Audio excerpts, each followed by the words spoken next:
What's up, everyone? Welcome to Tuck Rule Takes. This is Tuck Rule Takes take take three. Just some background real quick. So we have been trying to get this episode up and running for. I thought you were frozen. Holy shit. Okay, so we've been trying to get this episode going for what, like half an hour. So we get on the first time. All of a sudden, Liam, we're all good to go. We started. Liam can't hear anything. Okay, whatever. That's fine. We'll stop it. We'll do another one.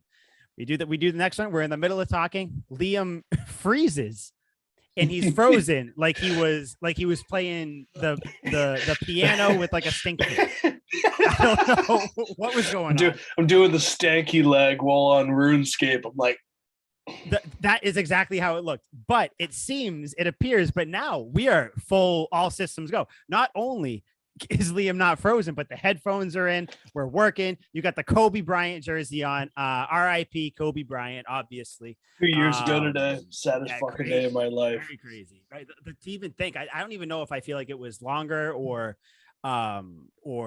sooner or something like that. But yeah, I saw it today and I was like, holy shit.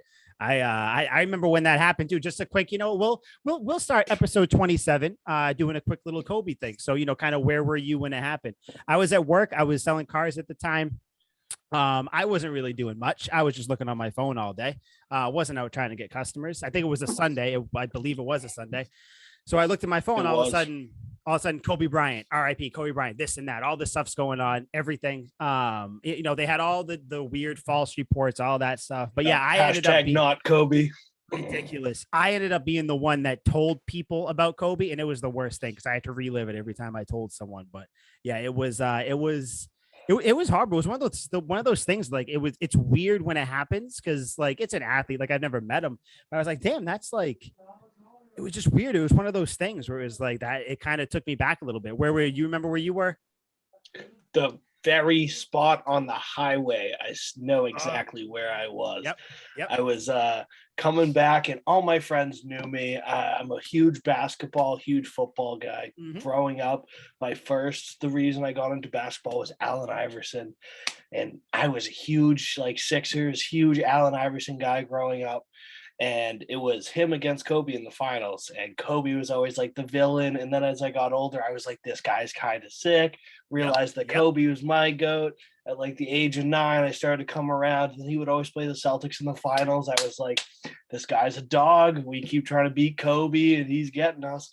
So all my friends knew I was a big Kobe guy. Driving back on the highway, long night of booze. And I can't see past my eyebrows still. I'm critically hungover. No. And my buddy just happened to be on Twitter and he saw like the TMZ tweet 13 seconds after they posted. He just happened to see it so recently, knew I was a big Kobe guy. So he sends me the screenshot. I'm like, I was like, Kobe can't die. Like it's physically that's what everybody impossible. Was saying.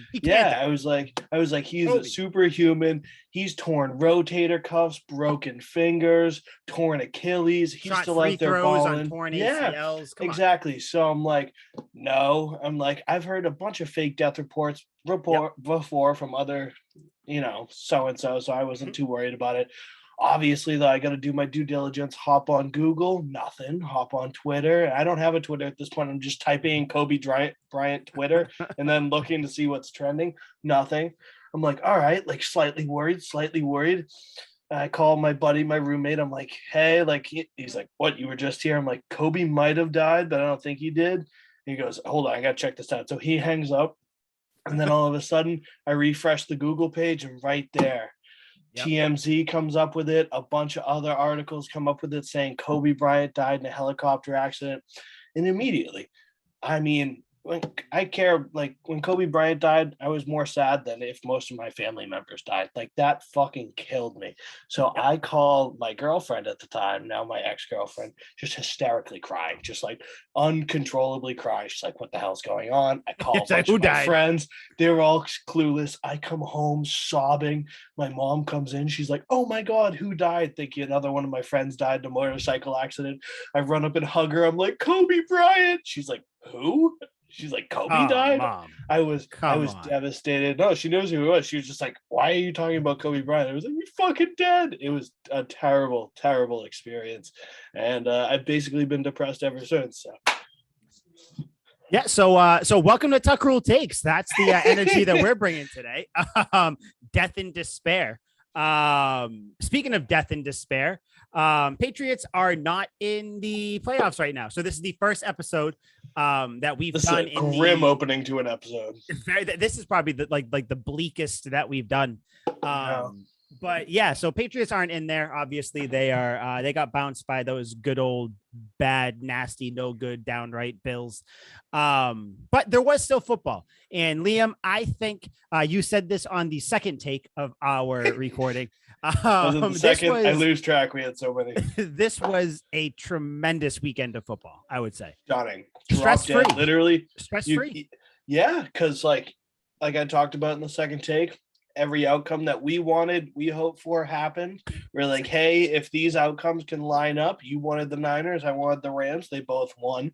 Subsequently, that means Tom Brady lost. We also wanted the Bills to lose. And then we said after that, once all those puzzle pieces fall into place, once you play that game where you drop the red piece down, it kind of bobbles down to the bottom. You have to get 4 in a row.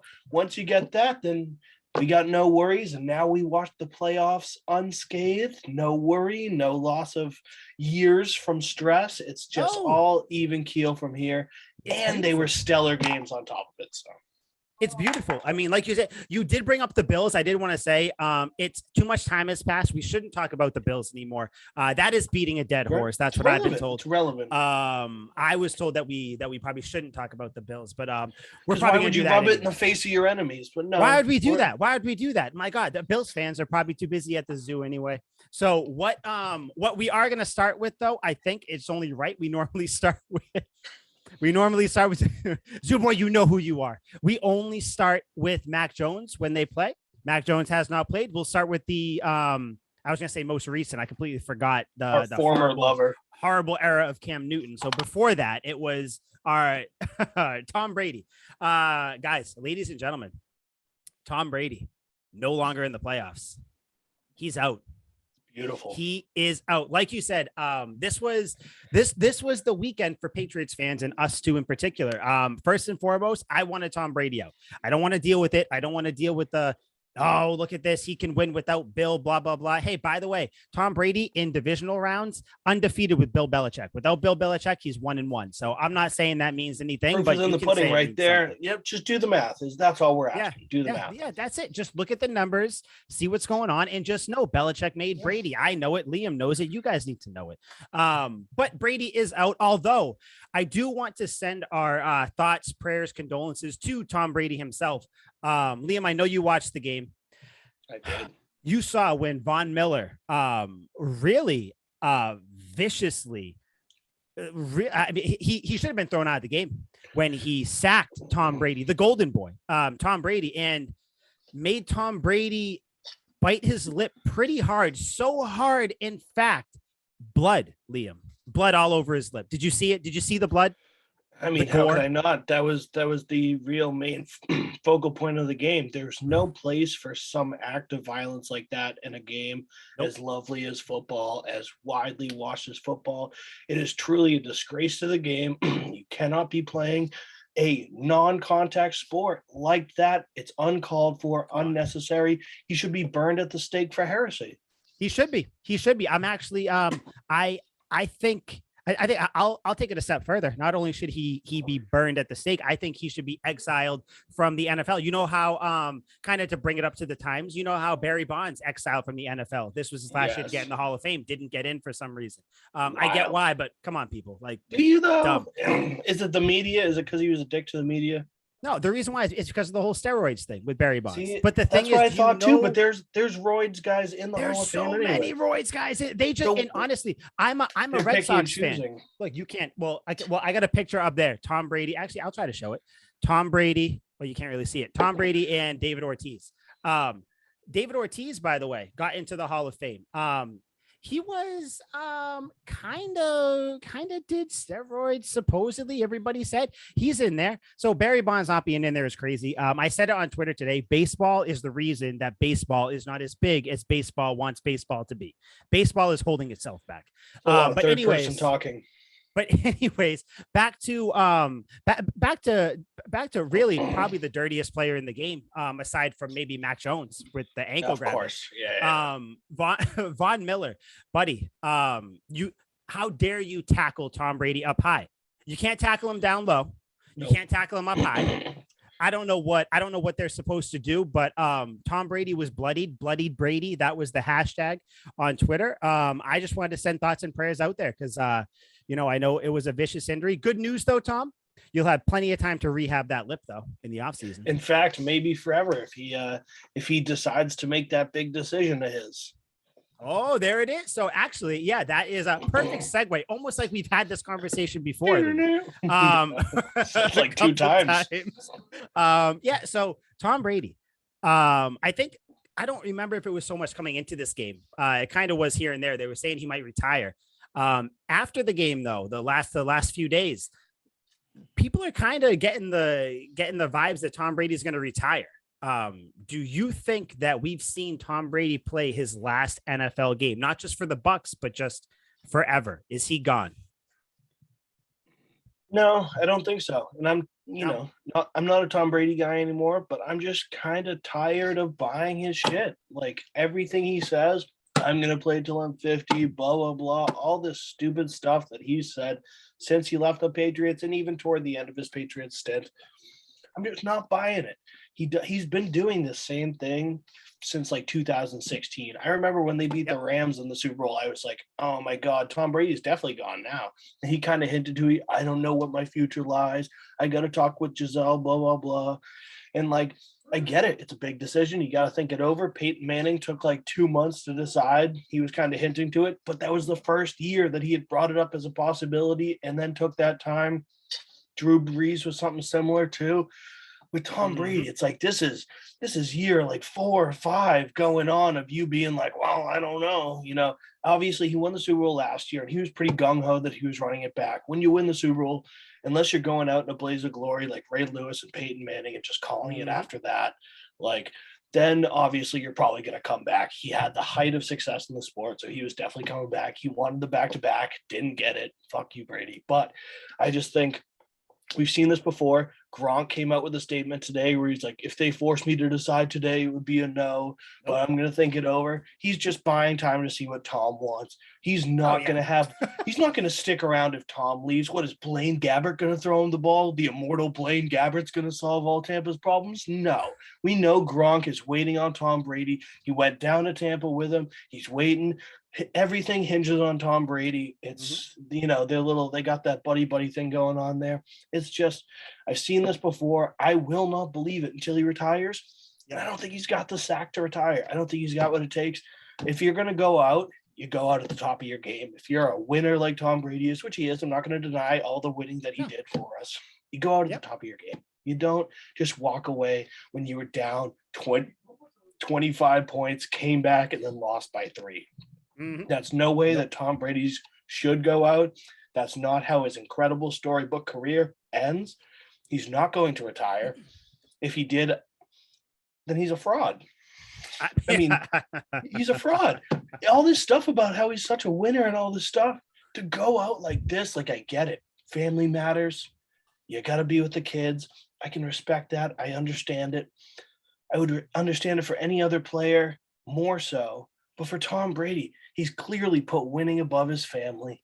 He's kind of putting them on hold a little bit. He's like, hey, when I'm done, you're going to have me all the time. But until I have nothing left in the tank, like Julian Edelman said, till the wheels fall off, I'm hanging around. The wheels haven't fell off. He smokes Jalen Ramsey for a touchdown to Mike Evans down the sideline. Beautiful pass. He still got it. He can still play at the top of his game. They very well could have won that game. I just think that this is not the storybook ending for him. I don't believe he's going to retire. I think he's just a little bent up about the loss. But, such is life. He takes the sport very seriously. I get it.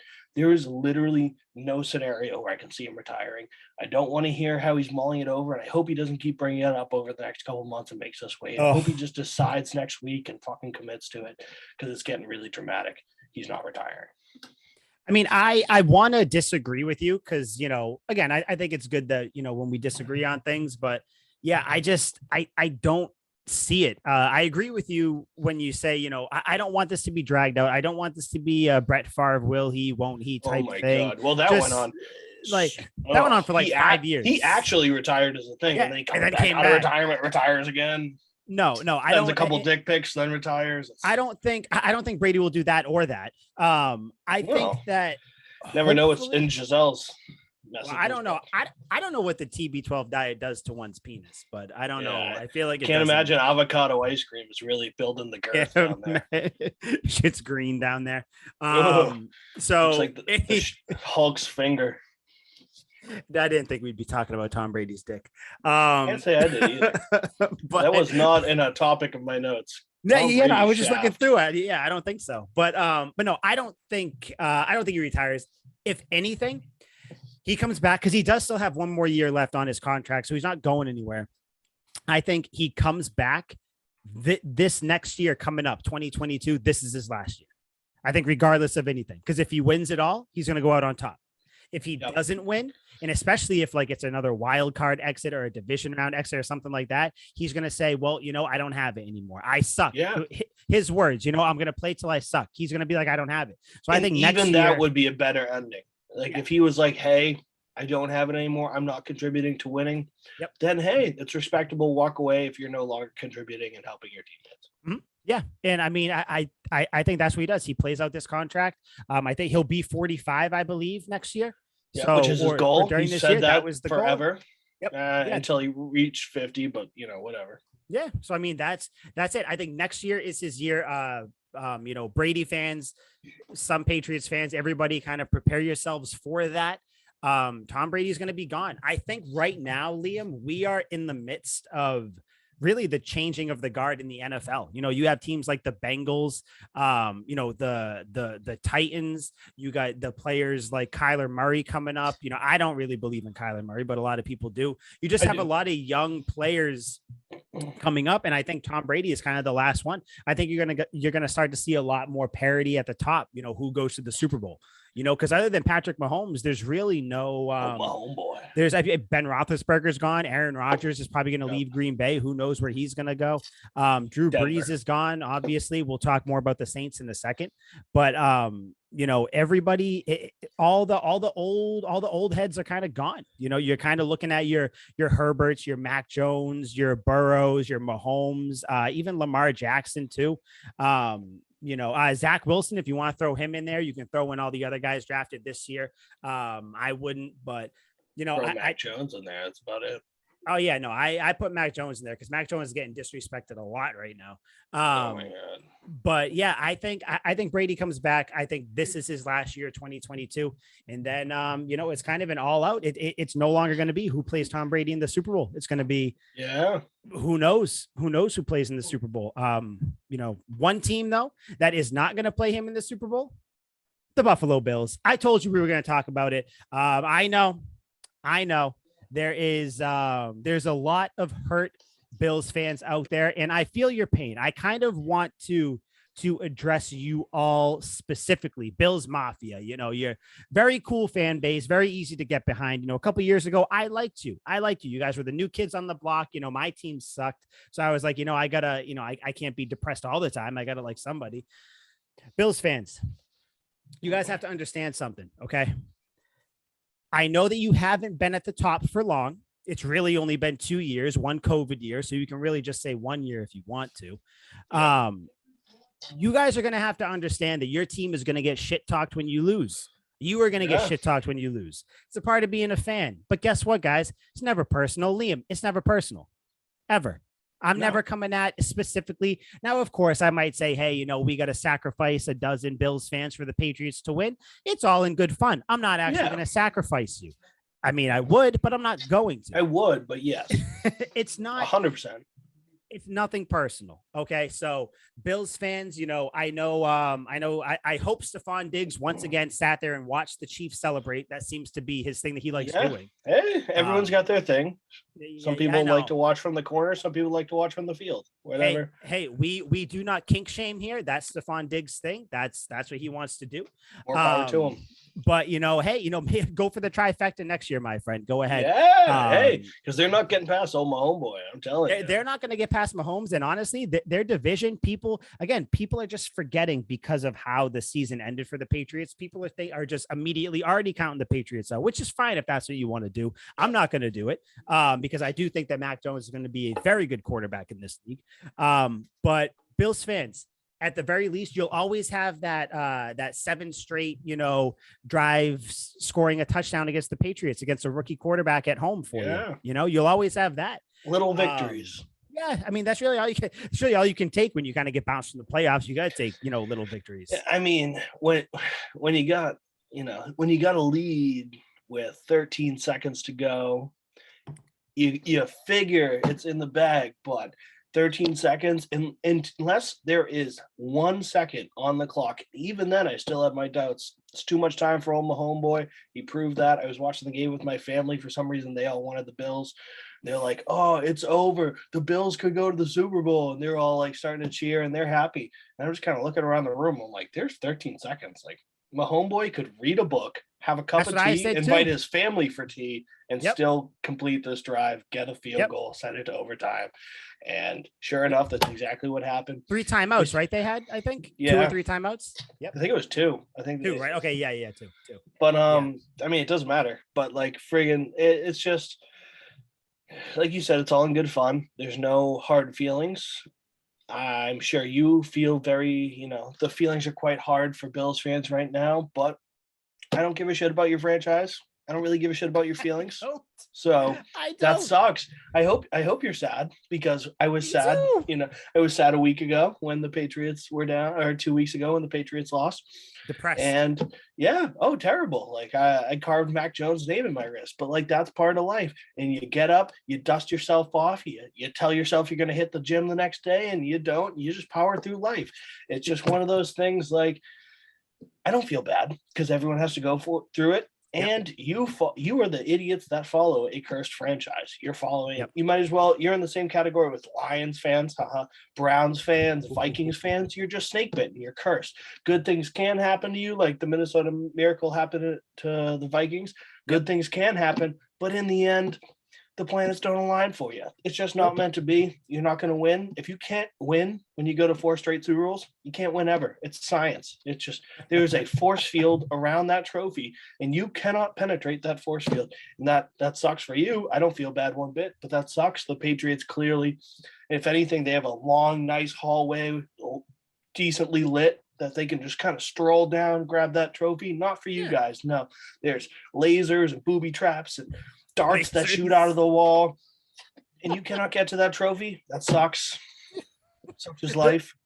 The thing is with Bills fans, it's almost like, you want to talk your shit, and then you want to, when your team loses, you don't want the shit to be talked, or you're one of the fans that don't talk shit. And all of a sudden you think that people should reciprocate that to you. And it's like, I'm sorry, that's not how fandom is. Because honestly, Liam, how entertaining would it be if we came on here and just we were very civil. We didn't have differing opinions. We didn't, it was just kind of one of the, hey, Liam, you know what? I hope that I hope the Rams win the Super Bowl, but honestly, I just hope everybody has fun. That's what I hope. Participate. I can't fucking say that. Participation trophies all around. Yeah, and that's the generation. Everyone gets participation trophies. No, that's not how I roll. You fucking lost, and I don't feel bad.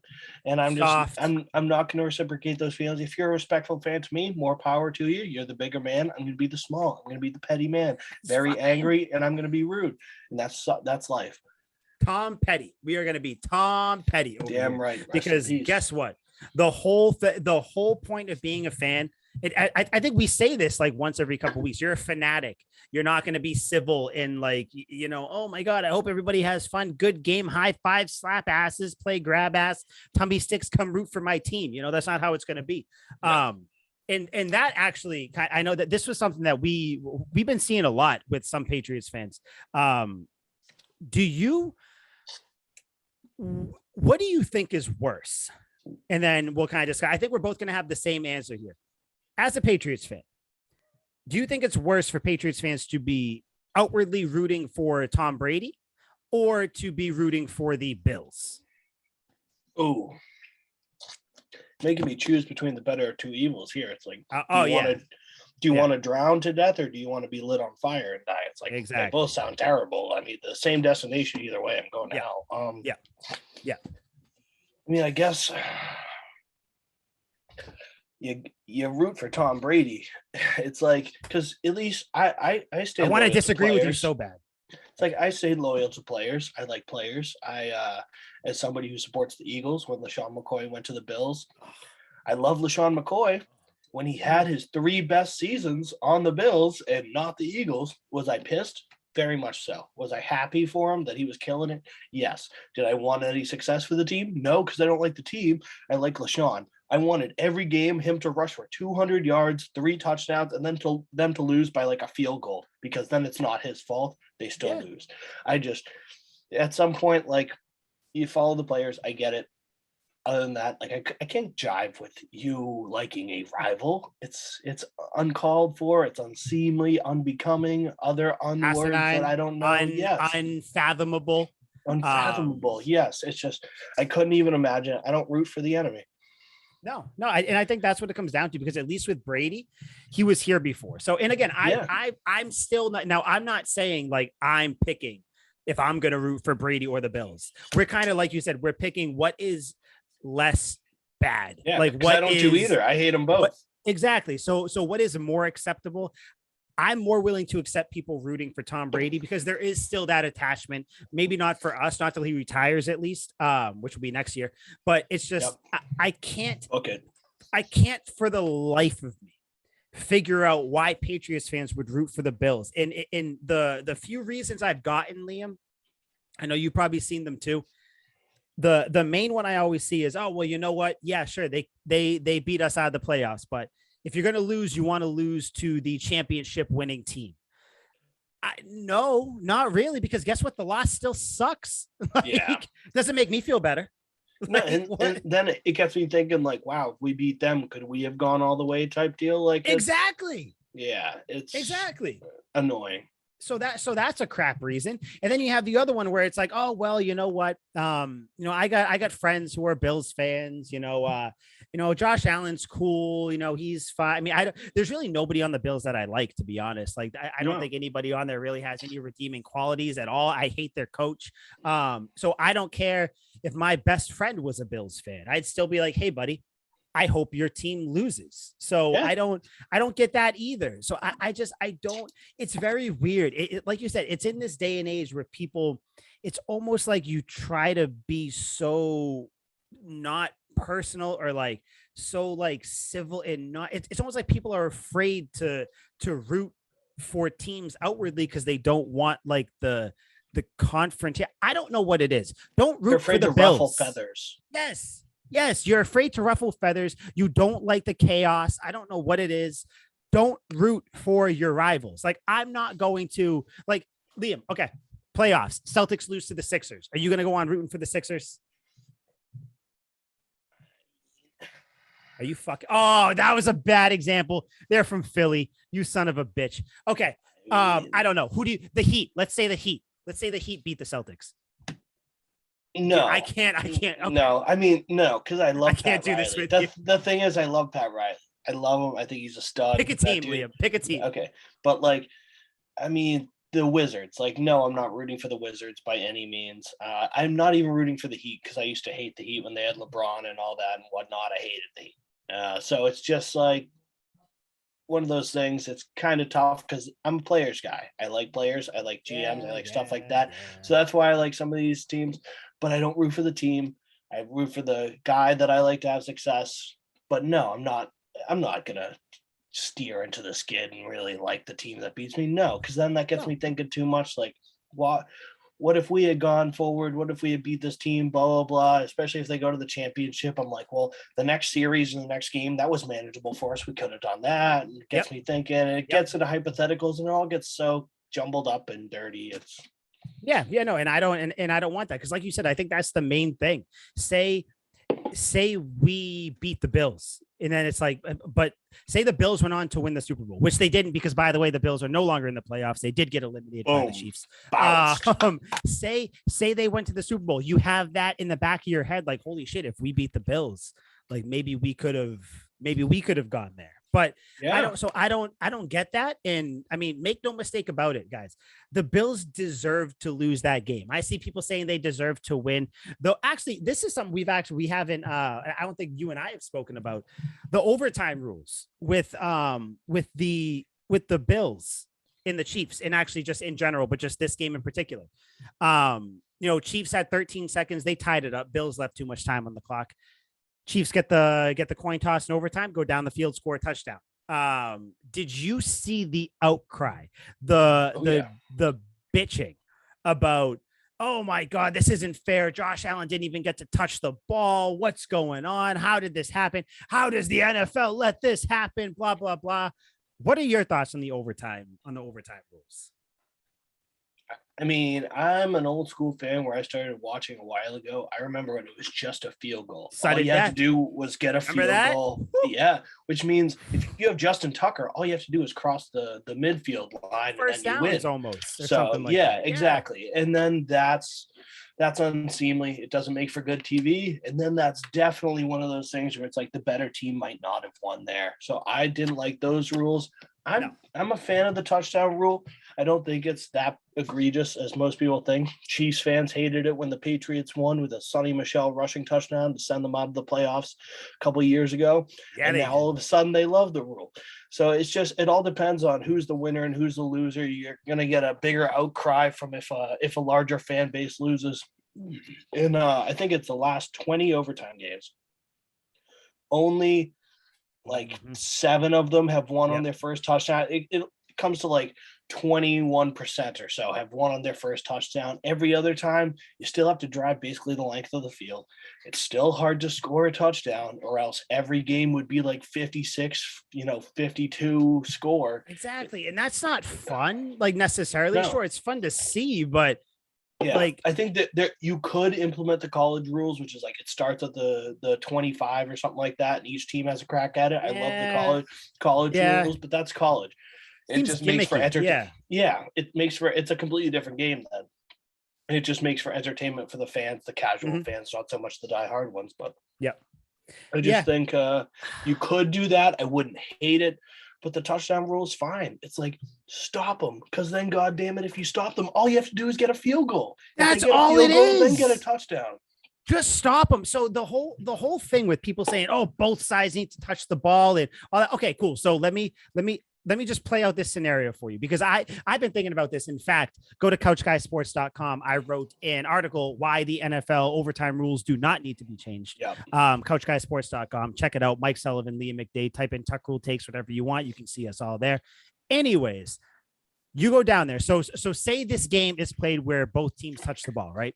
Chiefs go down, score a touchdown. Yay. Bills go down, score a touchdown. Whew. Now what? Now it becomes sudden death. So let's say you go down there and I don't know, they hit a lucky 57-yard field goal. You're still going to bitch about that too, because then you're going to say, well, how come I didn't, I should have had a chance to touch. You have to draw the line somewhere. And let's not forget, it's not just offense on the field. Defense gets paid too. Yeah. So assuming the touchback, which in most kicks now, that's what it is, a touchback. Yeah, to the 25. All you have to do is stop the offense from driving 75 yards. Yeah. If you can't, you had 60 minutes to stop them to win the game. And to figure out their offensive game plan and stuff like that, make adjustments.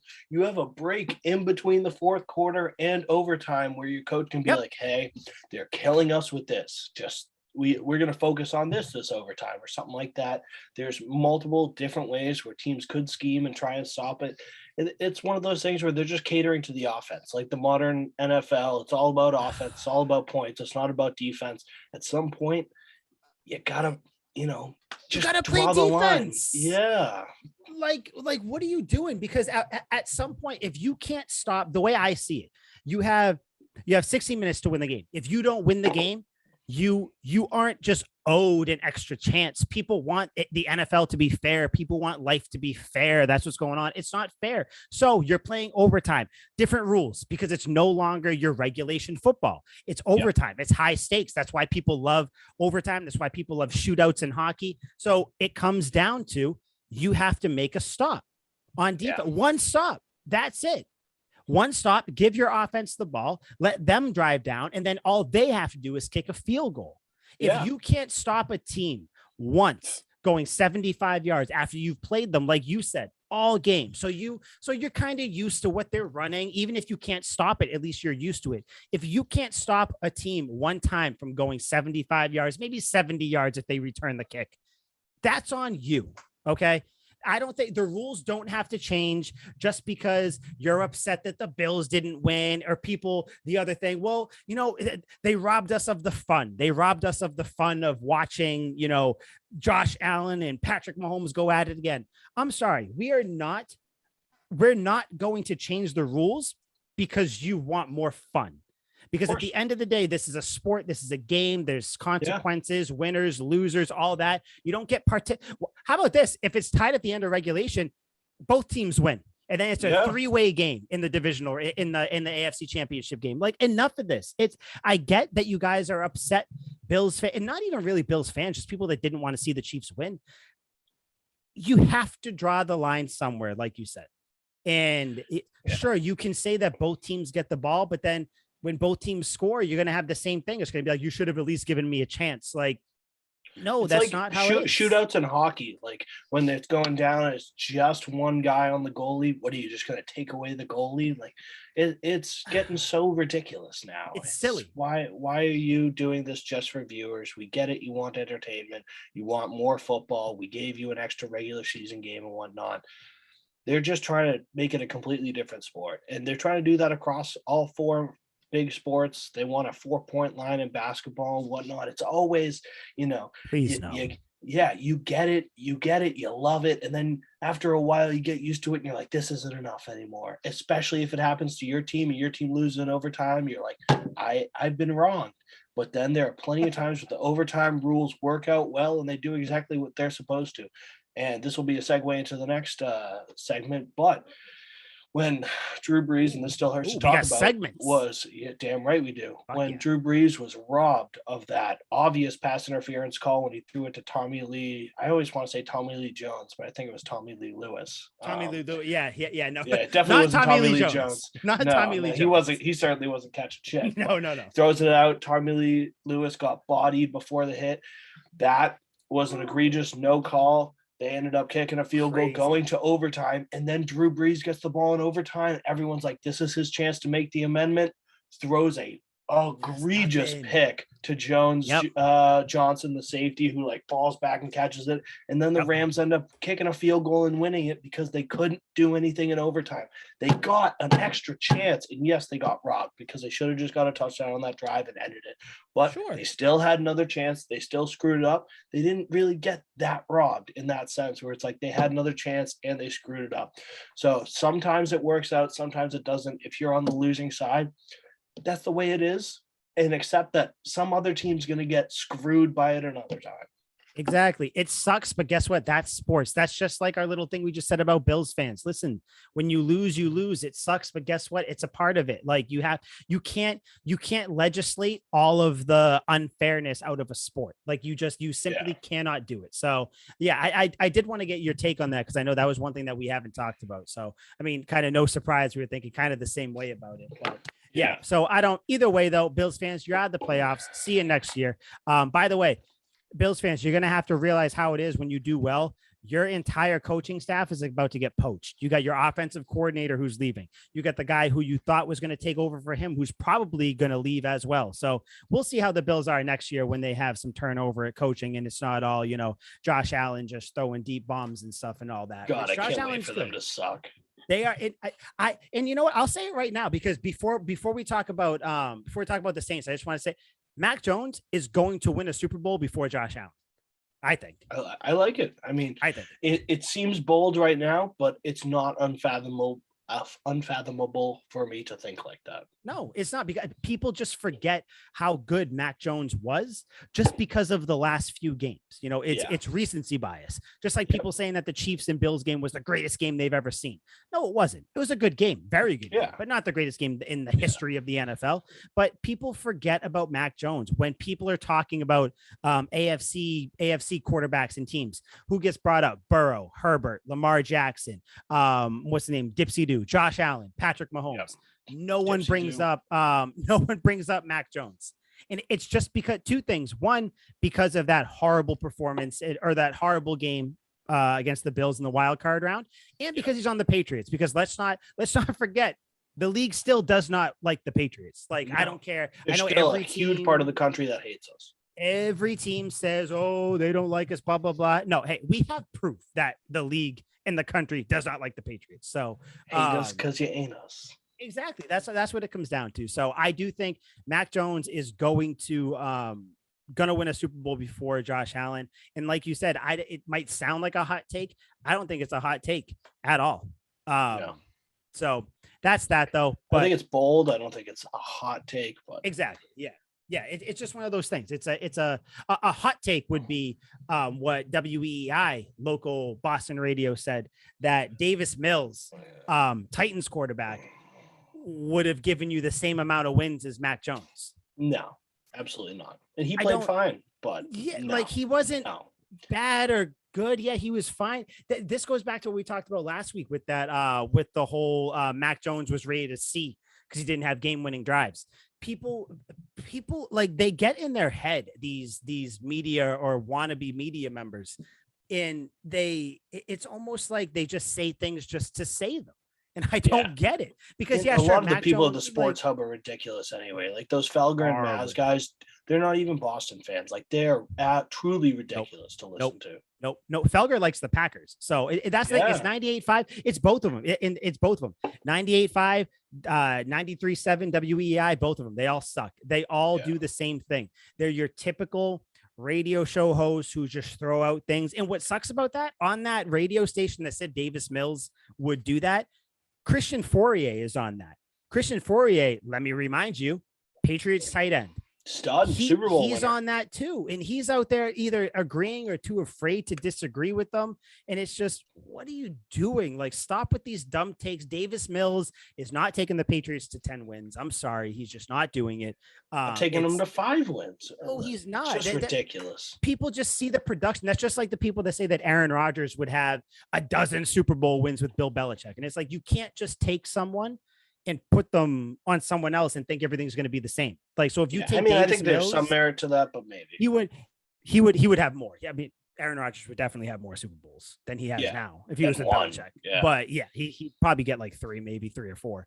But you know, it's one of those things where people just think like, oh yeah, so he got 10 wins. This guy was mediocre. He got this many. I think he'd do this. That's not how it works. So just stop with the Mac Jones slander, or you can keep going with it, and you'll just have to eat your words next year when the Patriots go further than the Bills. Awkward. It's gonna be real awkward for you people, not for us. No, for you people, not for us. We're sitting in the catbird seat. You know, the catbird seat. Remember that? Catbird seat. That was a throwback Tuck Rule thing. Catbird seat, not a real thing. No, we thought it was like a pirate. Much to popular dismay, not a real thing. No, not a real thing. But speaking of people that are going to be chilling and everything, Sean Payton is going to be chilling for at least a year because my man retired. You know, we talked about Brady retiring. Sean Stepping away. Done. Yeah, you hear he said he doesn't like the word retired because he still loves football and blah, blah, blah, all that stuff. So do you think he's going to come back? What do you think? What's your kind of take on Sean Payton retiring? Because I think it was shocking at first, but then I was like, I mean, it makes sense because he doesn't really have anything going on in New Orleans, you know? I mean, Jameis Winston, but I mean, he would have to rebuild the whole team. He would, but I was surprised. It seems like he's truly in the upper tier of coaches in the league. Like, I think any team would welcome Sean Payton besides maybe 2, and one of which would be us, the Patriots. Yep. I just think there's a lot of football left to be played in them. I'm a big Undisputed guy, so I saw on Undisputed today they were talking about the possibility of him going to the Cowboys.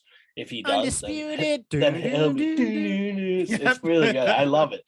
Mostly for Shannon. It skips a little ridiculous, but we power through. I still like some of the stuff he says. Not the point. I digress. I think if Sean Payton went to the Cowboys, he'd be dead to me. So that would be very unfortunate. I really like Sean Payton. He's one of my favorite coaches in the league. Genius mind. I was disappointed. I thought he was up for the task. I don't think it's a ridiculous thing to build around Jameis. They did fine when he was healthy. He freak tore his ACL on a horse collar tackle. Mm-hmm. We've seen a lot of players go down hurt from horse collar tackles, which is why it's illegal. Yep, can't do it. I don't know. It's sad.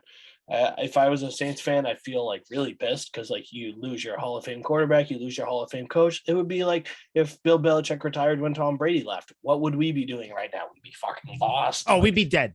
We'd be confused. Let's just call it what it is. Every week we throw our faith in Bill Belichick. We're like, doesn't matter. We got the hoodie leading us into battle. We're not worried about it. They got nothing. It's really, really weird for him. I feel bad for him in a sense, but like I don't particularly care that much. I just think that there's a lot for Sean Payton to still do in the league. I still think he's a capable coach. I could see him coming back, especially the way he's not really calling it a retirement.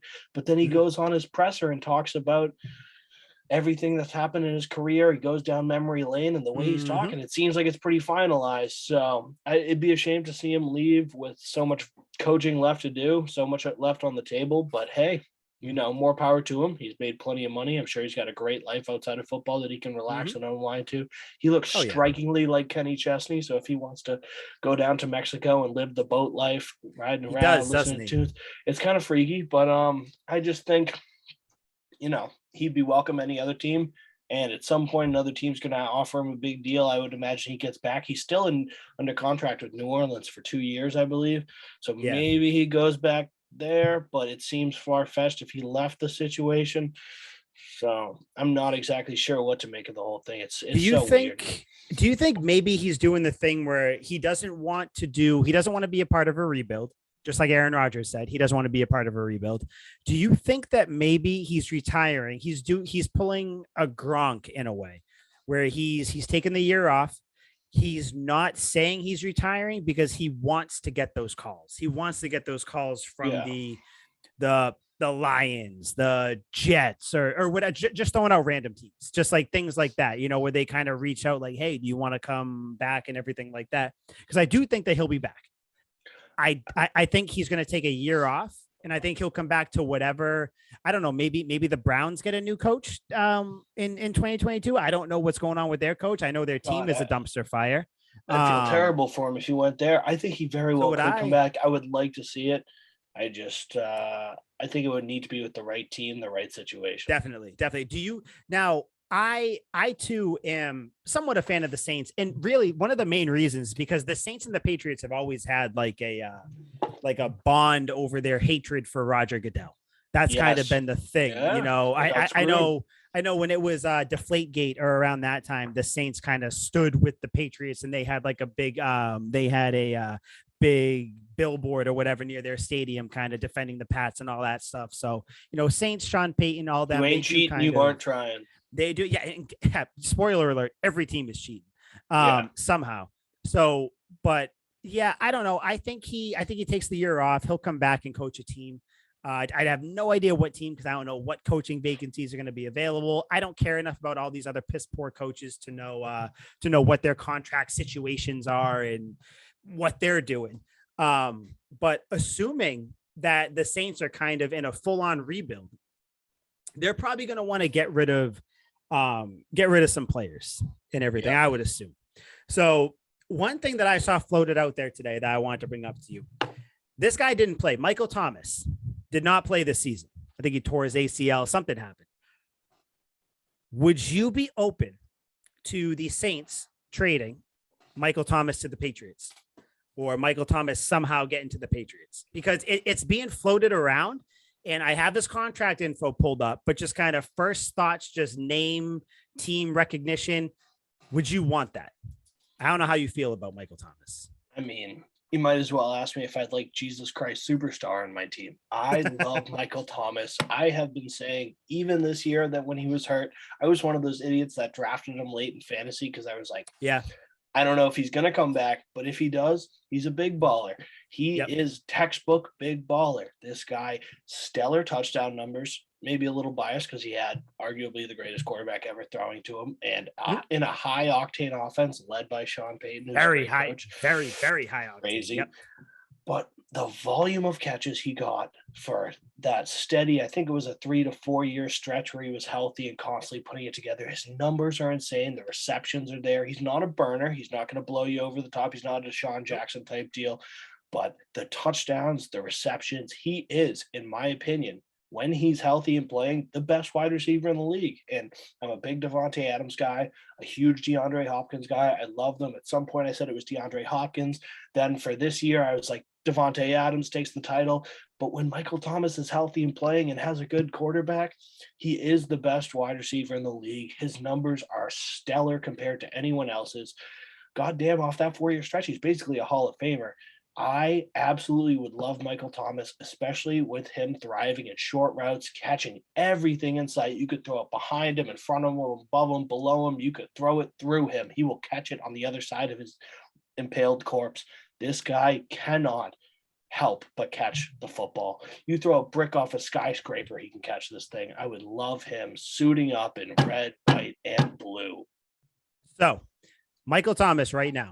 He has now. I have his contract pulled up, and then as you were talking, I was listening to what you were saying, but I was Googling what happens if the Saints were to trade him. So right now he's got 3 years left on his contract. Then he's an unrestricted free agent in 2025. So currently I'm looking at his contract and it says he has a potential out in 2022. So it would be a 3 year, 45 million. So blah, blah, blah. So if a team were to trade for him, the deal they'd essentially be getting is a 3 year deal for $51 million. Now, what that is 17 million bucks a year. Yeah. Just steal for a wide receiver like him. The Patriots have $22 million in available cap space. Yeah.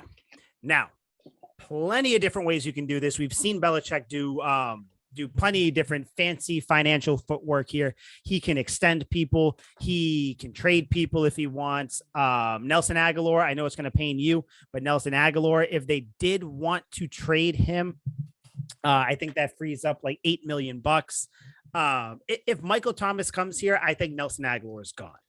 I think he's the one that they send out because I think Kendrick Bourne, I don't think you get the same cap relief if you send him out. Jacoby Myers is actually a free agent, so we don't know what's going to go on with it. Who knows? Honestly, Aguilar might get shipped out. Jacoby Myers might not come back. Who knows what the hell is going to go on? But if they do sign him, they'll figure out somehow to get it under the cap, whether they kind of restructure his deal.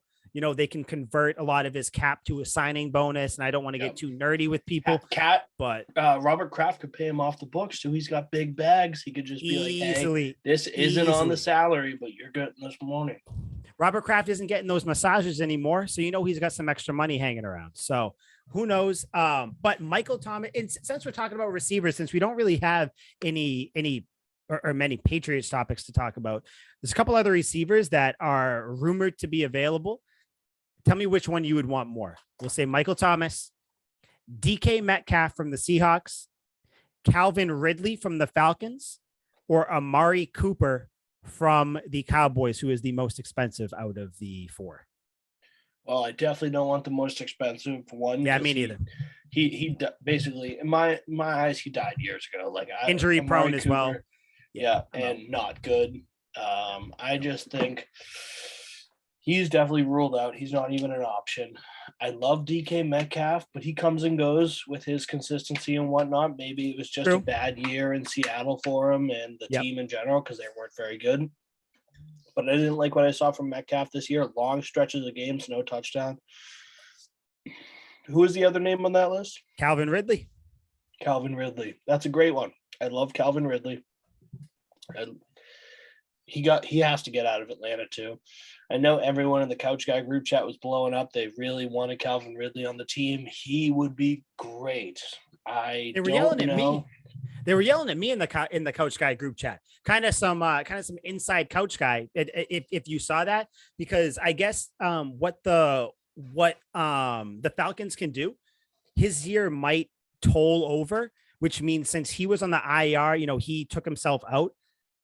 This year might not count for him, so he may actually only be due like a few $1 million next year. So, and Bill's all over all this stuff. Calvin Ridley and Mike Thomas, to me, are almost interchangeable in this Patriots offense, where either way we would thrive. Yeah. But their skill set are completely different.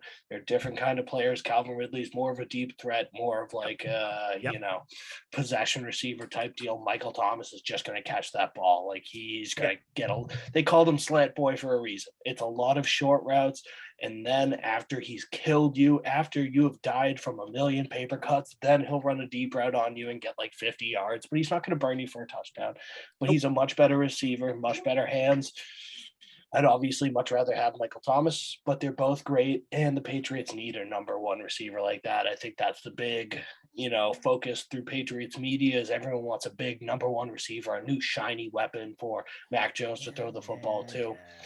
I like it. I would really invite either one of them. I'd hate to see Nelly go, but we talked about in the last episode, with so many guys due for contracts this year, you can't re-sign all of them. Unfortunately, some guys that we really love are bound to go, and it's going to kill me when that day comes.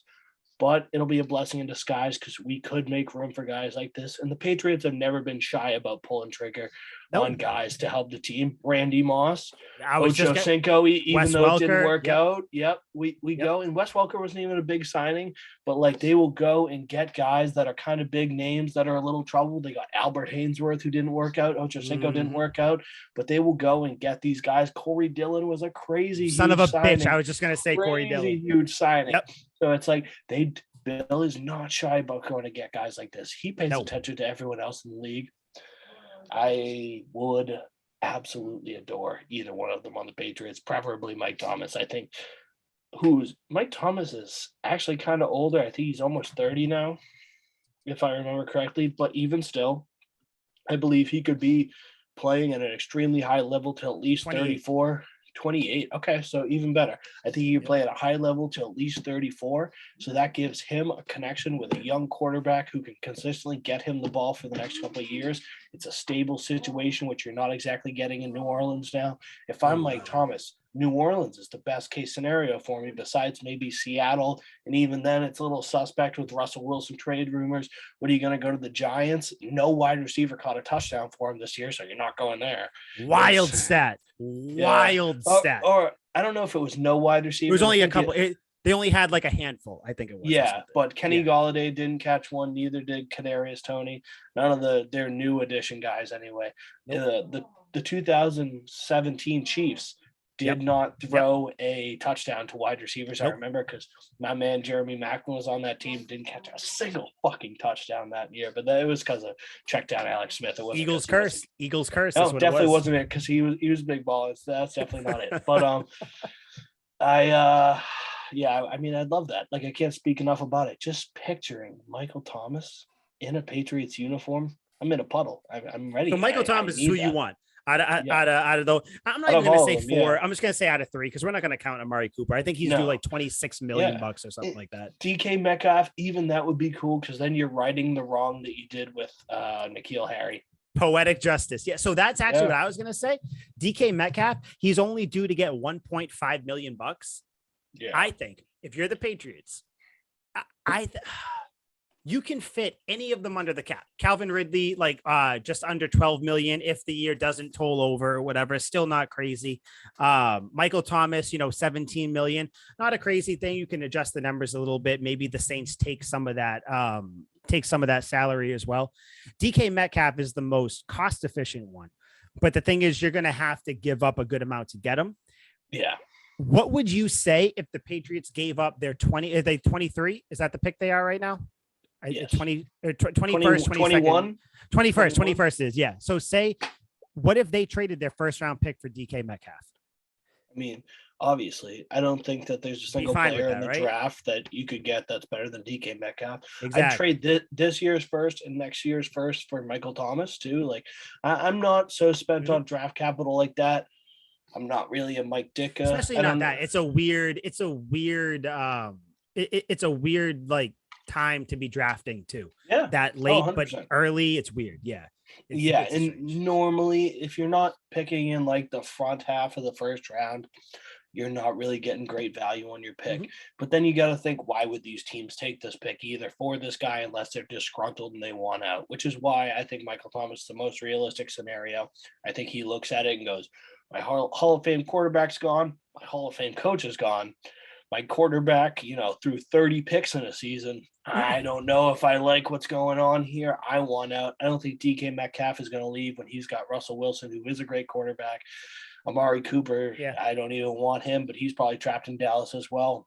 Yeah. And Calvin Ridley is also realistic. I wouldn't be surprised if he wanted out, but Mhm. the Falcons Supposedly he does. Yeah, the Falcons in the worst situation in the world, though. You got a former MVP, some dude who's going to get you the ball, and Matt Ryan. Worst case scenario, you strap up for another year, catch a bunch of passes, earn a big contract, ship your way out, and get the bag next year. I think Michael Thomas is the most urgent scenario here where he's like, I got to Yep. get out. I got to do this. Yep. I think it would be a perfect fit. I would give up anything for him. Not so much like I was going to say the Mike Ditka approach where he traded every single pick in his draft for the first overall pick to get Ricky Williams. Yep. Not that desperate, but damn close. Like, I'll give up this year's first, next year's first, and then I'll give this year's second, this year's third, this year's fourth to get Michael Thomas. I mean that. So you had me with this year's first. You kind of lost me with next year's first, and then you started saying not two, No, not three, not Michael four, Thomas. not five, not six. It's like, dude. So there's Michael only so Thomas many is a picks. difference maker. No, Michael Thomas he is a good. difference maker. If you put him on the team, I think the Patriots win the AFC East. I think if you honestly, we're splitting hairs. If you get any of those receivers, you get DK Metcalf, Michael Thomas, Calvin Ridley. I think the Patriots are far and away the best team in the AFC East. Yeah. I think. So and then who knows what happens in the playoffs. But I guess just to not make the same pick as you, because I think you want Michael Thomas. I like Michael Thomas. I hope he comes here. I know Calvin Ridley. The rumors, the reported things are Calvin Ridley wants a trade out of Atlanta. I don't know why. Something happened with Atlanta. I don't know, but Atlanta doesn't. Place sucks. So, but if you're Atlanta, you don't really have. You're in no rush to get rid of him. Yeah. So like you said, Michael Thomas seems like the obvious one. I think DK Metcalf, because I think the sneaky thing that's going to happen, Russell Wilson's out in Seattle this offseason, I think. I don't think so. I think that'd be ridiculous. I know, but the thing is that, we've had rumors, the last year and a half? I don't know. But, and then who knows what's going on? Let's just call it what it is. The Seahawks have not been good the last few years. They've been the team that they're basically the Vikings. They'll be the team that they're a little bit better than the Vikings. They hang out here and there. You don't they're not going to win it all, but they'll make some noise. They're the fun team. So I don't know. I would rather, if I had to pick, I think the odds are it'll be Michael Thomas, but I'd rather have DK Metcalf just because he is just young. That big, huge body. He's everything that N'Keal Harry should be.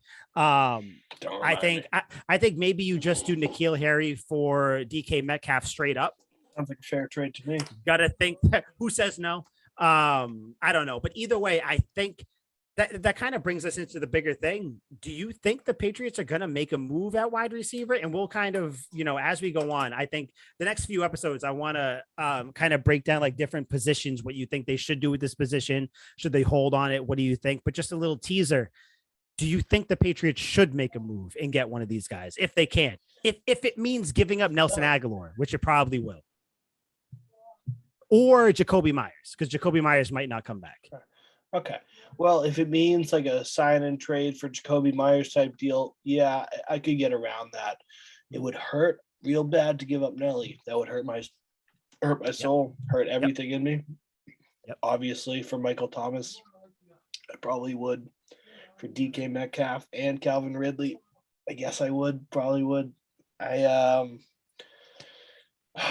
I don't have much faith the Patriots are going to get a deal like this done, though. Like, I think this offseason, in this upcoming season, I don't think they go get a wide receiver.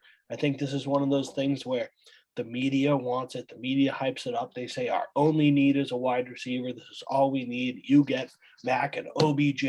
You get him a Devontae Adams. You get him a stellar wide receiver that he can build chemistry with. This is a Super Bowl team. No, I mean, but I'm just speaking metaphorically. Obviously, we're not getting either one of those guys. But this is just like I would give up this year's obviously. first, next year's first, this year's second, next year's second for him. Because if Rodgers is leaving, Devontae Adams is out. Yes, but he's going wherever Rodgers is going, which is probably the Broncos. Yeah. I think it's one of those things where it's the Patriots just aren't going to listen to the media. They don't need a wide receiver. Yeah, they don't exactly need it so bad where that's going to be their main focus. If anything, they're going to bolster the defense and try to run it back one more year, and then they can get a wide receiver anytime, really. They're in no rush. Max literally in his first year going into his second year. So they can try him out in his second year and see if he blows up with a middle of the road receiving core. Maybe he turns them into a great receiving core. Maybe he doesn't. Then they say, all right, we need the extra help. And then they go and get somebody. I don't think they get a wide receiver. I would love it. I think they should. It'd be fantastic. If I was GM, you already know my move. I'm trading everything, the stadium, the cheerleaders, the parking lot. I'm giving up the buildings next door, the practice facility. I'm sending all that to New Orleans and getting Michael Thomas. He's only 28. I forgot about that. He's only 28, but yeah, I do think I'll save, more of the breakdown for it. There is a quarterback. I mean, there is a wide receiver from Alabama that Mac Jones played with and that he excelled really well with, that I guess people are projecting the Pats might take this year in like the third round or something. Wouldn't hate John Mechie or some shit. Yeah. John Mechie. Wouldn't hate that. But again, either way, like I don't think he's a franchise receiver though. No. I just like the fact that he has the connection with Mac, to be honest. But I just like his last name, Mechie. Mechie. Yeah, Mechie. I don't know what we'll call him. The Mech. Yeah, I got no. John Met the third. He's John the third. Mech three Mech 3. Mech 3. Oh shit! There. Mech 3. So now he's got to come. We got the name. We just worked through that. You see that? We just did years of working. Called problem solving. That's what that was. You just say words till it makes sense. Yes. But yeah. So who knows what the Patriots are going to do? Those are the people that they have. Just kind of rumors that are going out there. I don't. Other than kind of, I do want to kind of touch on just what the next games are in the playoffs moving forward, but I don't know. I got nothing else to talk about. I mean, I know we kind of hit on Sean Payton, but do you have anything else to say about Payton's retirement, anything like that? Or yeah, I wanted to bring up just an interesting point because, we are coming to the tail end of the show. I want to make this fairly quick. I brought this up to you. I thought this was an interesting point. My buddy's little brother, his little brother's a good friend of mine too. Actually, he was on the show, Dre, the Saints fan. Oh yeah, episode 9, I think it was. Yeah, he actually wanted to come on. Shit, he wanted to come on the show today too. I meant to mention that. It's all right. We can have him on another next week. We'll get him on the show. Yes, next week we'll get him on the show. But he wanted to come back on. But basically, since Sean Payton retired, he quit his job, hasn't left his house. He's been super depressed, and there's no real reason for him to get out of bed and live anymore. So he's been down in the dumps. So I was like, what's this kid going through? Let me check this out. I hopped on, looked at Sean Payton's farewell presser, and just off the bat, immediately something struck a nerve with me. A reporter asked him, what are some of your biggest regrets in your time in NOLA? What do you really think about? What keeps you up late at night, Sean, when you think about things you did wrong in your Hall of Fame career? And you would think there's, a couple, like not beating the hell out of the ref who made that egregious call and whatnot. The first thing he says is, and he starts this off, I have the quote right here. We got a lot of regrets. Besides the whole Ninkovich thing, I would say, and then he goes on to detail a play against Tampa Bay. But immediately I'm like, the Ninkovich debacle, what do you mean by that? And I was like, is he talking about Rob Ninkovich? And at me being the historian of the game I distinctly remember us getting Rob Ninkovich from the Saints. And I kind of did some digging here, listened to the rest of his press conference, and it just absolutely blew my mind that a Hall of Fame coach, Super Bowl winning coach, who had a Hall of Fame quarterback, and, you know, what was the biggest knock on the Saints in all those years that they were competitive? Their offense was perfect. Always. What was their problem, Mike? Always defense. The defense is what they couldn't stop anybody. I guess that's what it was. They couldn't stop a parked car. And what kept him up late at nights? He said the Rob Ninkovich debacle. So to give the fans a little insight here, they drafted Rob Ninkovich out of Purdue. This was back in 2005, 2006, I believe. And they just didn't really have a spot for him. He was on and off the practice squad. They let him go after his contract was up. He signed with the Dolphins, didn't play with the Dolphins, and was on their practice squad. A year later, they signed him from the Dolphins practice squad, get him back a second time, and were so unimpressed by what he was putting out there on the practice field, they tried to move him to long snapper and contribute for their special teams, which just in my mind is absolutely heathenish to think that our two-time Super Bowl winning defensive end could have not been there and been stuck as a long snapper for his career. Wild. Absolutely unfathomable. But it was just one of those things where I was looking at this and I listened to Sean Payton. He talked about how he's like, I mentioned a lot of regrets and whatnot. He said, we had the chance to get Ninkovich twice. He was underneath our nose. We couldn't figure out a way to use him. And he goes, that just really kind of chaps me, is what he said. He talked about that you have an ultimate winning player that gets almost no respect. He's almost forgotten. This guy was great on the Patriots, made winning plays. I'll never forget his forced fumble against Mark Sanchez to beat the Jets in overtime. That lives rent-free in my head.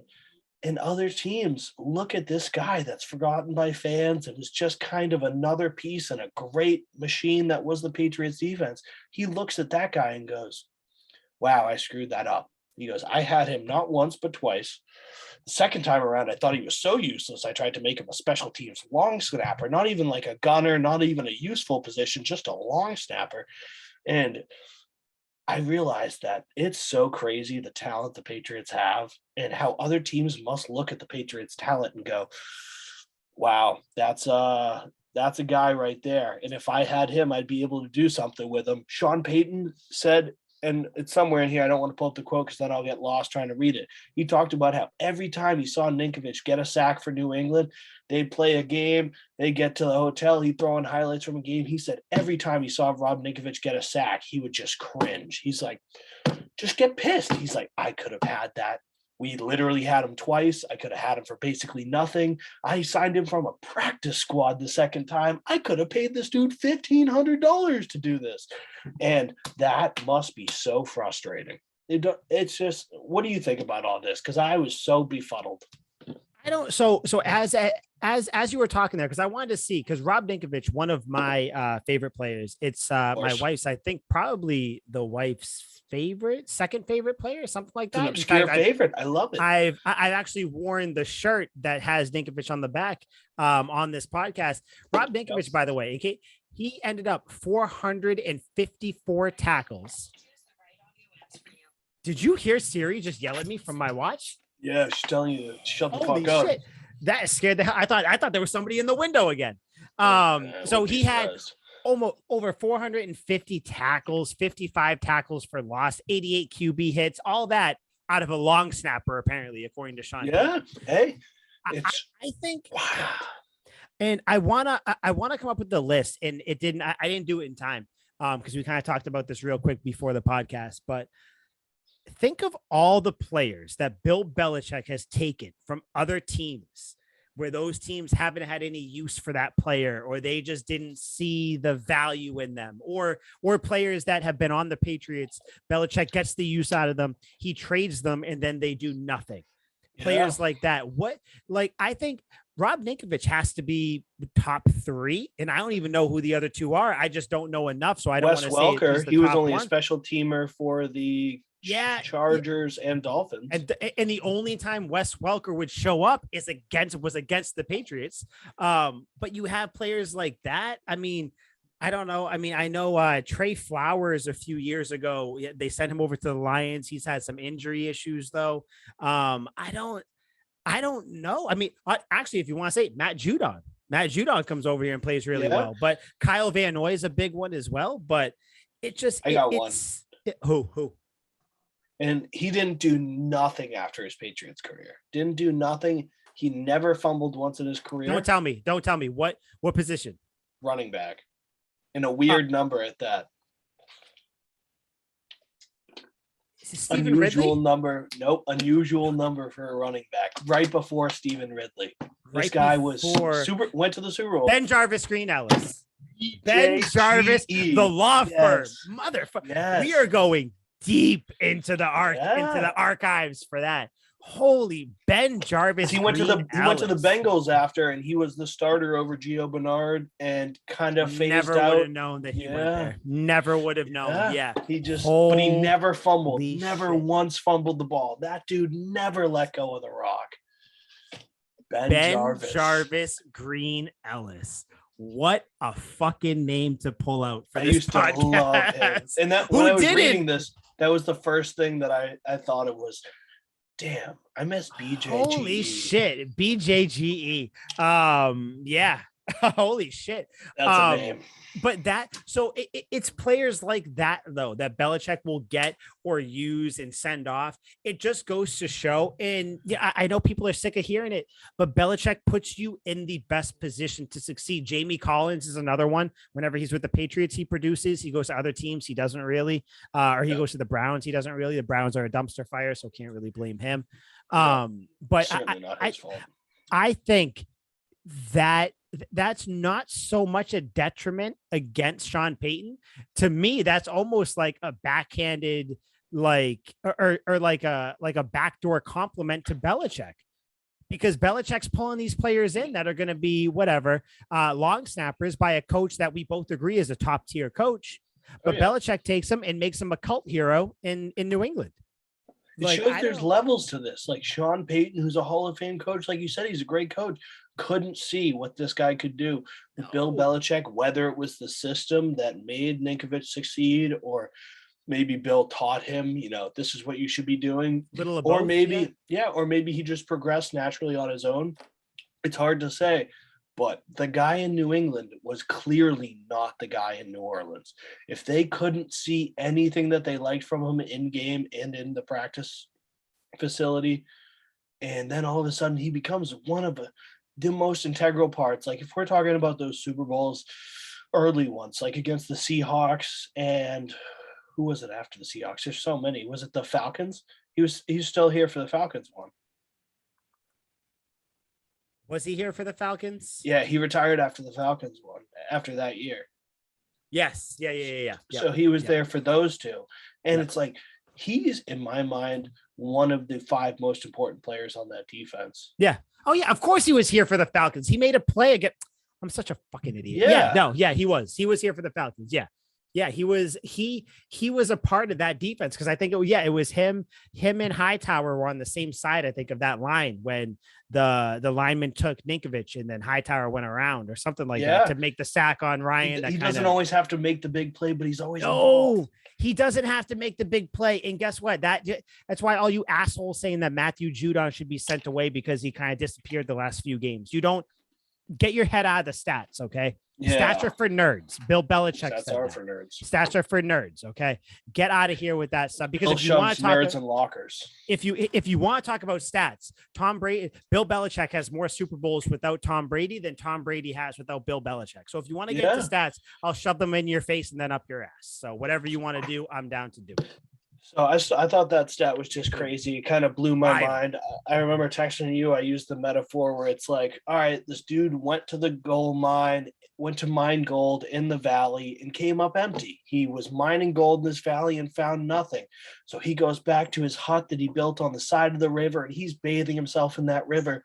Little did he know, in the river he's bathing himself in is gold. It's right there where he goes to bathe himself every night, but yet he'll go over the mountains to check the valley and come home and not even realize it was under his nose the whole time. And that's what Sean Payton had, and he fucked it up. And I didn't think Ninkovich would ever be a top regret on like any other coach, but like when Sean Payton pointed out, it was like, that makes sense. Like he screwed up. Like he won us games. He made the big play, and then he made the play that made the big play for somebody else. He was just a winner. He would always make plays. That was kind of his thing. Like he would always, like, when a play needed to be made, he would make it. He reminded me in the same ilk of like Teddy Bruschi, where like he's not gonna blow you away with stats and everything like that. But when things had to get done, they made the play. So I think, I think Ninkovich, that was wild when you told me that, because I didn't pay attention enough to see that quote. When you said it, it makes sense though, because who knows, Ninkovich is on that team. Maybe that lets them get someone else to let them get someone else, and who knows what happens. But all I know is that Ninkovich was with us, and he won a couple Super Bowls. So 2-time Super Bowl champ, baby. Kind of nice, right? Kind of nice. They kind of fucked that up. Yeah, a little bit, but hey, whatever, other live, people's trash is another man's whatever it is. I'm sure Sean Payton never looked at another linebacker the same after that. Nope. He probably looked into him so deep. He's like, no, guys, we might need to keep this guy. I'm going to give you a whole series. Just go do whatever. I'm just going to watch. You can screw up every play, or you can make every play. Just go out and try it. Just need to see it. Coach, I was bagging groceries yesterday. Get out there. Just go show me what you got. I'm not letting this happen again. Go do something. He's sitting there dreaming Ninkovich floating around his head at night, like just Ninkovich talking. 2 Super Bowls. And Ninkovich gets the sack, recovered by Ninkovich. He's like, fuck. I love Ninkovich. Wakes up in cold sweats. Big fan of him. Of course. So before we get into the playoffs, though, real quick, Antonio Brown's having his little tell-all thing with Bryant Gumbel on whatever sports. You gonna watch it? You excited about that? No, I'm not gonna watch it. That dude's clinically insane. Anything he has to say, it's ignorant. And he's truly, and I don't throw the word ignorant around lightly, because I think it's a way for people to dismiss. He's ignorant. Yeah, I think it's a way for people to dismiss other people whose opinions they don't like. Yep. But in this case, there's truly something wrong with Antonio Brown. A lot of people blame the mental illness. I don't think it's mental illness. I just think he's fucking dumb. It's not mental illness. It's not. Yeah. He said that it wasn't. He said that he doesn't have. He's never had to get tested. He said that he doesn't take pills, nothing like that. He's like, in fact, he said he just has a higher IQ than everybody. I think. That makes sense. Yeah, that's it. He's just so much smarter than everybody. That's what it comes down to. Like, that's exactly what I would think a dumb person would say. Yeah. That's all it comes out. I am gonna watch because I want to see how he talks himself into corners or backs himself into corners and talks in circles and says that the team, in like the little quick snippet for like the little teaser trailer, he said that the team forced him to take Toradol shots, which doesn't happen. Teams don't force you to do that. The only way you get a shot is if you volunteer to get it. So already he's lying. So I don't think I'm just gonna wait for the highlights to come out on social media. If somebody says and just see what's significantly smarter than everyone else, I usually think they're a jackass. It just kind of reminds me of that quote. You've seen the Bench Warmers, right? Of course. When he's like, I forget what the the dude who played Napoleon Dynamite, I forget his name in that movie. Oh yeah. Mm-hmm. He's picking his nose, and Rob Schneider's like, what do you stop picking your nose? He's like, what are you scratching your brain? He's like, yeah, because it's huge. Picking his nose. And it's like, that's what I imagine Antonio Brown's like, because he's so clearly stupid and clearly thinks he's a smart man. It's like, yeah, you are way off, buddy. I don't know where you're going with this. He's an idiot. He's just an idiot. There's no redeeming qualities. He says he wants to play with Lamar Jackson. He posted a Photoshop picture of him in a Ravens jersey. I hope he plays with the Ravens because he'll destroy that team too. That's just one less team the Patriots have to worry about. No, I don't think he's going to come back. But either way, I don't want to talk about that loser. No. Really just a waste of space. Before we get out of here, real quick, the 2 games this weekend, both on Sunday, no Saturday games. We got the first game at 3:00 on Sunday. So just letting everybody know, it's not 1:00, not 4:00. You got 3:00 game. Bengals against the Chiefs in Kansas City. Who you got? And who do you want to win? So Chiefs, it might be 2 different answers. Yeah, Chiefs come in as heavy favorites here. They're predicted, they are 7-point favorites, a touchdown favorite. I think the Chiefs win. I have a hard time imagining the Chiefs don't win. It's hard to beat a team twice in a year. It's especially hard to beat Patty Mahomes twice in a year. The Bengals did it. In fact, they kind of killed them the first time around. Who would I like to win?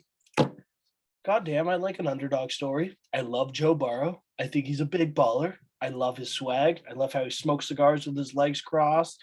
I heard many, many stories of him getting wild and frisky down at LSU with many people who claim to have participated in the Joe Burrow Love Fest. And that is just more and more hammered home the point that this is a guy that I can get behind. This is a guy who can lead my army into battle if so calls it. I see him fit. I like Joe Burrow. I would love to see them go to the Super Bowl. I would love it. I don't think it's going to happen, though. In fact, I see no scenario where they beat the Chiefs, even though they have this season. I don't think they can do it again, especially in a crazy playoff-filled Arrowhead Stadium. Give me the Chiefs. I hope the Bengals. I was rooting for the Chiefs last week because I refuse to root for the Bills because I'm a Patriots fan. I do not root for rivals. Through and through. I do not root for division rivals, I guess. Yes. You said the Bengals beat them earlier in the year. I'm going Bengals. I think, and I want the Bengals to win. I mean, I think this is the time where you kind of see the Chiefs. I don't want to say exposed because exposed makes you think they have glaring weaknesses, which they don't have glaring weaknesses, but they do have some. I think the Bengals put in work against the Chiefs. I think it's a close game. It's not going to be a blowout either way because the Bengals have too good of a defense. The Chiefs have, too good of a team. Obviously they're in the AFC or they're in the NFC, the AFC, Jesus Christ, the AFC championship for a reason. I think it's the Bengals. I think this is the year Joe Burrow makes it to the Super Bowl. I do not think he wins the Super Bowl, but I think Joe Burrow makes it. I think the Chiefs lose at home, and that's also who I want to win. So, care to make a friendly wager? Yeah. What do you got? 6-pack of Blue Moon. Yeah, let's go. I got, as you can see, my little Blue Moon glass that I stole from Applebee's. So that was me. You got Bud Light. That's fine. I'll get you. 6-pack of Blue Moon. We'll do it. Shake let me there it is. Excellent. Firm handshake. That was it. I know. Yeah, right. I didn't want to squeeze too hard, Yeah, I can tell you've been hitting the gym. So there's stop it. So I got Bengals, you got Chiefs. NFC, real quick, 49ers at Rams. Who you got there? I think I know your answer. Like I said in take number 1, but it probably got lost in the multiple takes we did. I bet $20 to win $600 the day Von Miller got traded to the Rams for the Rams to win the Super Bowl. I'm all in on the Rams. I think they win. I think they go to the Super Bowl. Who do I want to win? The fucking Rams. Who do I want to win the Super Bowl? The fucking Rams. Matt Stafford, baby. Riding with it. Yeah, I don't think I like the Niners. I like Jimmy G. Me too. He's a stud. Kittle, outside of anybody on the Patriots, Kittle is my favorite player in the NFL. Love him. He's hilarious. He's awesome. He's a tight end. Loves blocking, loves catching the ball, all that. I want the Niners to win. I would love to see the Niners win. I don't know. I don't know how they do it because Jimmy G always seems to make one big mistake every game he plays in. But I think this is the year that the Rams and Matthew Stafford gets the monkey off his back. I think the Rams win the Super Bowl this year. So I think the Rams It'll be tough. The defense, they have a scary defense. Yeah. Like if you think about it, that Bucs game, if the Rams don't turn the ball over and kind of start that little comeback, it's a runaway win. It's a blowout. Yeah. So I'm going Rams. That's who I think is going to win. I think it's going to be Rams Bengals in the Super Bowl. And I think the Rams take it. I think this is the year. And I want Matthew Stafford to win. Aaron Donald is too good of a player to not end his career with the Super Bowl. And then Von Miller too, he was with the Broncos kind of wasting away on that team with, great defense, kind of mediocre offense. I think Jalen Ramsey, him too.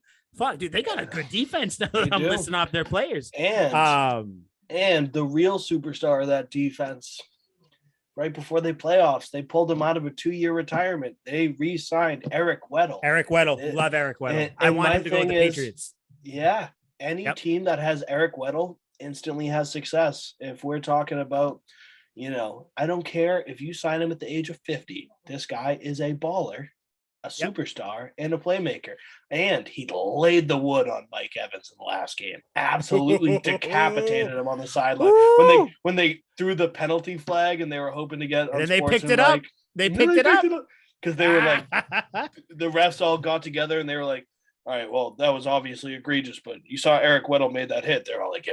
They're like, all right, we can't call that. Pick it up. It's Eric Weddle. We can't. He'll kill us. He'll kill our family, and he'll kill our family's family. Love Eric Weddle. He used to play with a giant ass beard when he was with LA. Yeah, I think they were San Diego at that point. Actually, the Chargers. San Diego, and then he went to the Ravens. He went to the Ravens. Yep. Yeah. No, I love Eric Weddle. I hope he wins. I want he deserves the Rams to win. I think they're, like I said, they have too many good players to not win, because I mean, you do always want to see good players get at least one title. You know what I mean?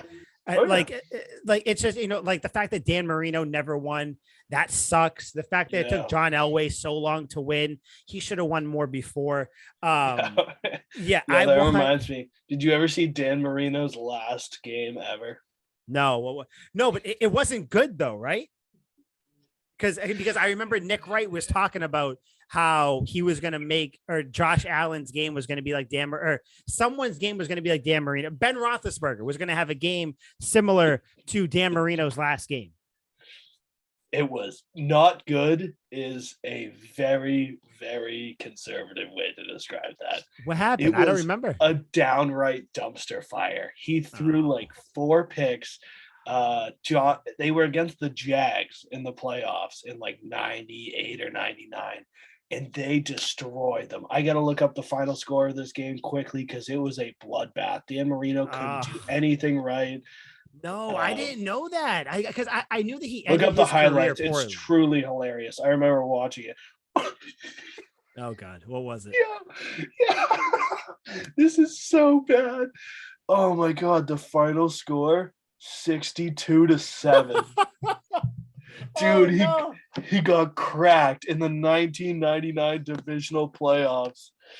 Oh man, second round of the offs, he got 62. Yeah, why did Dan Marino retire? Because he threw 5 picks in his last playoff game and got bounced. Oh no!